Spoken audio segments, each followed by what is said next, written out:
Bonjour, toi qui m'écoutes. Pour ce 21 mai, la méditation s'intitule « Se reposer ».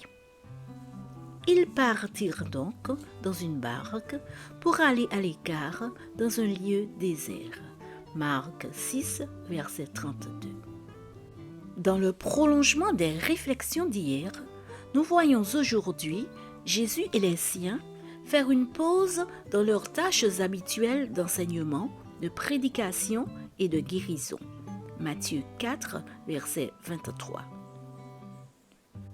Il m'est arrivé plus d'une fois de me sentir fatiguée et vide face aux exigences incessantes de mon ministère qui consistait aussi, en grande partie, à enseigner et prêcher.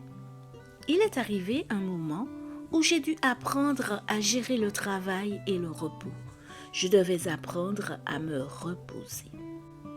Si ma secrétaire n'avait pas terminé à temps un travail que je considérais comme urgent, je me sentais responsable de le terminer moi-même.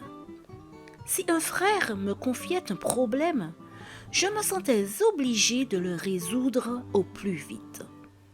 Si l'un de mes cours ne s'était pas déroulé comme je l'avais prévu, je consacrais le temps que je n'avais pas à la préparation du cours suivant.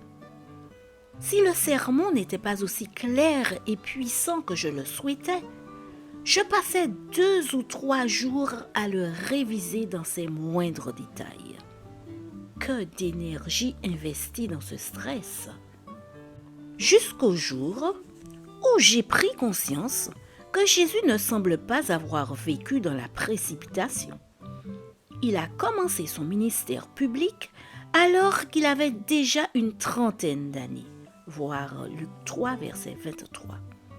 30 années perdues?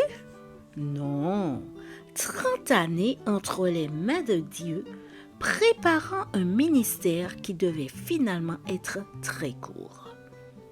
Les évangiles ne disent jamais qu'il a agi de manière irréfléchie.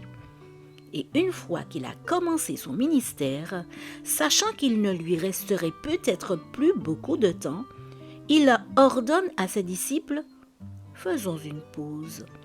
Nous devons maintenant nous reposer un peu. » Marc 6, versets 31 et 32.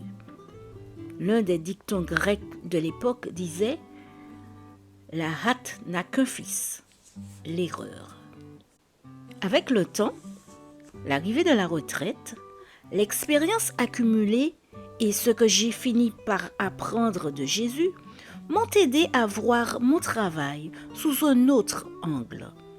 Quand j'ai besoin de repos, je me remets entre ses mains.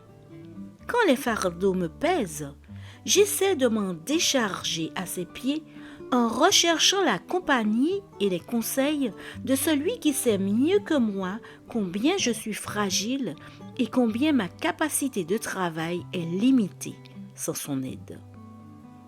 Après ces rencontres seules avec Jésus, souvent même devant un ordinateur, la paix revient. Pendant cette pause, je me suis un peu reposée. Je me sens réconfortée et le Seigneur peut à nouveau m'utiliser pleinement pour suivre les tâches qu'il m'a confiées.